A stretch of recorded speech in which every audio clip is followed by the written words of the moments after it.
Bé, doncs continua la tendència negativa, la tendència d'increment del percentatge d'atur i de persones desocupades.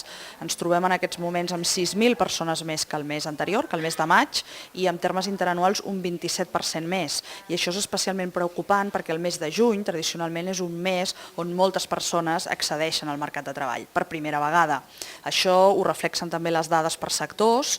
El sector de la construcció i el sector serveis continuen destruint llocs de treball, no creant-ne sinó perdent-ne, però també hi ha aquesta vegada un percentatge important de persones sense ocupació anterior, és a dir, que majoritàriament joves que havent finalitzat els seus estudis s'inscriuen a les oficines de treball per trobar la seva primera feina, i això no ha estat possible.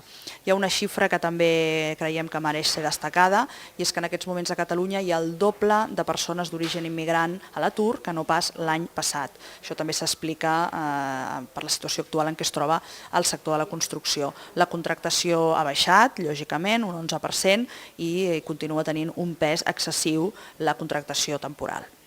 Davant d'això, des de la UGT de Catalunya reivindiquem la posada en marxa d'una banda de l'Observatori del Mercat de Treball, una vegada més, aquest ja és un clàssic, però creiem que és imprescindible que puguem tenir una anàlisi el més acurada possible dels sectors que estan perdent pes i d'aquells, en canvi, que poden generar ocupació i que per tant han de servir per orientar les polítiques formatives del govern. Hi ha una altra qüestió, assignatura pendent claríssima, que és la reforma de les polítiques actives d'ocupació, que estan dissenyades i estan pensades pel mercat de treball de fa 20 anys. Això ha canviat moltíssim.